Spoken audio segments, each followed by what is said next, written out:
Hi guys, this is Seth from ITEC 1001 Section 3. This is of course, the final video that we're submitting to YouTube. Before submitting the video, we did have to pick a substantial part of computer history from the year that we were born. I was born, in the year 1991. So one thing, that did happen in 1991 that was, of course, very influential was the invention of the Intel 486 SX processor. One of the most, of course, critical things in the beginning I do want to make sure that I am covering is with everything, of course, with coming about of the processor, it did lead to a substantial decrease in the amount of money costing, a regular processor, which ultimately, of course, led to an ultimate decrease in the cost of, of computers today, which of course has made the world, have more access to computers and made them more, widespread. With going ahead, of course, going over it, just some brief information before I go into a little bit more detail. It was released in September of 1991. With going ahead and, releasing it in 1991, of course, there was actually a processor at the time. Of course, the one I'm specifically going over is the 486SX. There was existing a 486DX. For the DX, it was, of course, a more intricate processor that did allow for more intricate mathematical performances. It did allow for much stronger processing power, but of course, with that amount of power that it does have compared to the SX, of course that is going to be reflected in the price, which was at that time in 1991 the reason that a lot of average people couldn't afford computers. But with introducing the SX, it does of course lead to a much better pricing for the computer, which does, of course, increase availability. And important things, of course, we were discussing was the affordability of the product, which did, of course, come hand in hand with, having a decrease in the capabilities and performance of the processor, which a lot of average people, wouldn't be in need of these specific processing capabilities.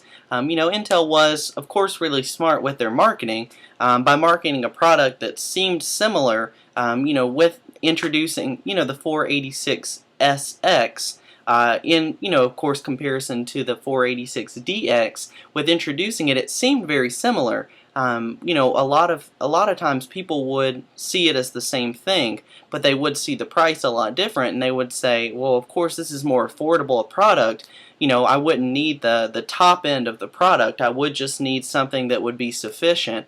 So Intel was really smart with the marketing, and by marketing a product that seems similar, it did attract less computer savvy customers.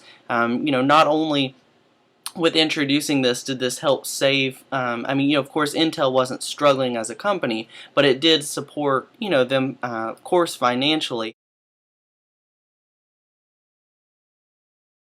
With introducing a product, that would be more, apt for the average American, with the DX, it did allow, of course, for much more consumer availability. What this has led to current, market changes. Of course, they do range. There are great ranges, with today with the 486SX. I feel like it's a substantial moment in computer history because not only, at the time it was the first processor that was released that did allow, for more consumer choice. Of course, since computers weren't so widespread at the time, Intel was very smart with introducing a product that may be something that the average person, it would be all that they needed.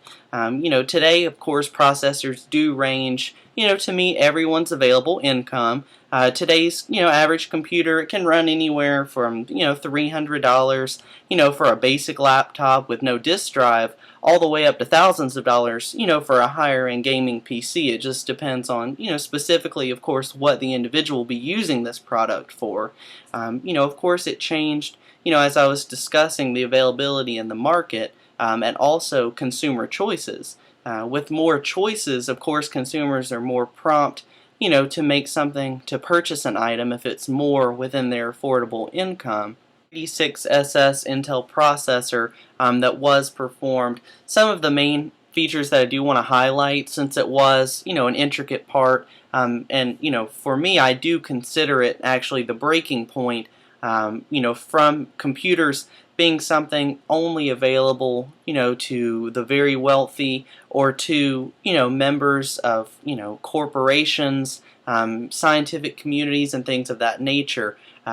With the introduction of this processor by Intel, it was, available to the entire world. It's become so commonplace. Today, with computers, part of the computer, community. The main things that I do want to highlight for the computer itself, it did range anywhere from 16 megahertz all the way up to 33 megahertz, and the transistors, which of course are 86SX at the time, did have anywhere from 900,000 all the way up to 1.2 million transistors just on the single processor.